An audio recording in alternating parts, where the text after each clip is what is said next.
My name is رضوان. اسمي رضوان. أهلا وسهلا يا أستاذ رضوان. And I work as a firefighter in Alexandria. In Alexandria.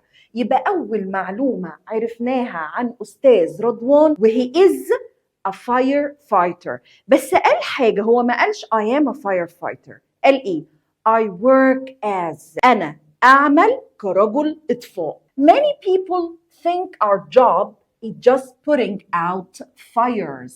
Putting out fires يعني يطفي الحريق، الحرائق، يخمد الحرائق لو احنا هنقولها باللغة العربية يعني.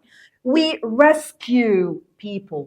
Rescue ده فعل يا جماعة. It's a verb. لما أقول لك إيه I rescue the dog يعني أنا بعمل إيه؟ بنقذ الكلب.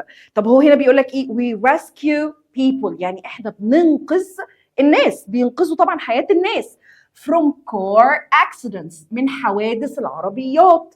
help during floods اللي هو إيه الفلودز؟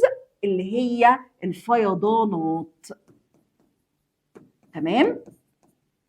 يبقى أنا عندي rescue ينقذ، عشان بس نبقى عارفين الكلام عشان هنتعرض له دلوقتي. from car accidents. accidents يعني حوادث